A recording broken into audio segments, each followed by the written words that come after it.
পাঁচ বছর পর ঝাড়গ্রামে ফের বাঘের আতঙ্ক। উড়িষ্যার শিমলিপাল থেকে বেলপাহাড়ির কটাচুয়ার জঙ্গলে বাঘিনী। গ্রামবাসীদের সতর্ক করছে বন দপ্তর। সুন্দরবন থেকে বেলপাহাড়িতে পৌঁছেছে ট্র্যাঙ্কুলাইজ টিম। গলায় লাগানো রেডিও কলারের মাধ্যমে বাঘিনীর গতিবিধির উপর নজর রাখছে বন দপ্তর।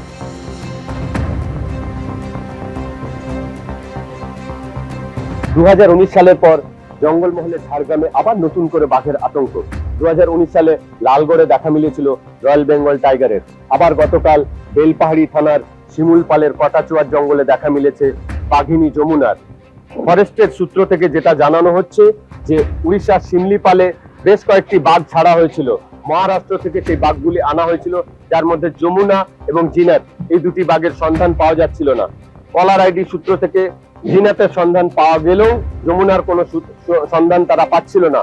অবশেষে গতকাল বেলপাহাড়ি শিমুলপালের জঙ্গলে কলার আইডি সূত্র থেকে যমুনার সন্ধান পেয়েছে বন দপ্তর। এই মুহূর্তে বন দপ্তরের ট্রাঙ্কুলাইজ করার টিম তারা পৌঁছেছে এবং বন দপ্তর সমস্ত রকম সতর্কবার্তা অবলম্বন করছে। তারা মাইক নিয়ে প্রচার করছে মানুষ যাতে জঙ্গলে না ঢোকেন এবং সন্ধেবেলায় যদি তারা বিশেষ কাজে বেরোয় যেন দল বেঁধে বেরোয়। এবং এই মুহূর্তে ঘটনাস্থলে বাঘ থেকে ধরার সমস্ত রকম প্রচেষ্টা চালাচ্ছে বন দপ্তর।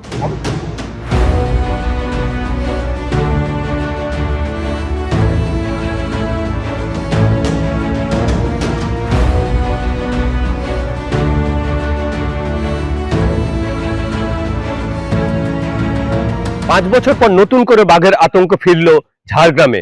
2019 সালে লালগড়ে দেখা মিলেছিল রয়্যাল বেঙ্গল টাইগারের। তারপর গতকাল বেলপাহাড়ি থানার শিমুলপালের কটাচুয়ার জঙ্গলে দেখা মিলল বাঘিনী যমুনার। বন দপ্তর সূত্রে যেটা জানানো হচ্ছে, 11ই ডিসেম্বর উড়িষ্যার শিমলিপালের অভয়ারণ্যে বেশ কয়েকটি বাঘ ছাড়া হয়েছিল, যাদের মধ্যে যমুনা এবং জিনাত নিখোঁজ ছিল।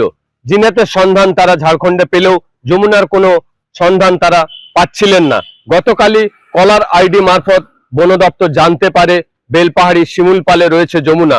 তারপরেই বন দপ্তর অ্যালার্ট হয় যমুনাকে জালবন্দি করার জন্য। এই মুহূর্তে সুন্দরবনের ট্রাঙ্কুলাইজ করার টিম ঘটনাস্থলে পৌঁছেছে। বন দপ্তর মাইকিং করছে সাধারণ মানুষের উদ্দেশ্যে যেন তারা জঙ্গলে কোনো কাজে না যায়, একা যেন সন্ধ্যেবেলায় না বেরোয়, বেরোলে দল বেঁধে যেন বেরোয়। এই মুহূর্তে বেলপাহাড়ি থানার পুলিশ এবং বন দপ্তর উভয় রয়েছে ঘটনাস্থলে এবং তারা চেষ্টা করছে যত তাড়াতাড়ি সম্ভব যমুনাকে ট্রাঙ্কুলাইজ করে জালবন্দি করার এবং মানুষের মধ্যে বাঘের যে আতঙ্ক রয়েছে তা দূর করার। অমিতাভ রথ, এবিপি আনন্দ, ঝাড়গ্রাম।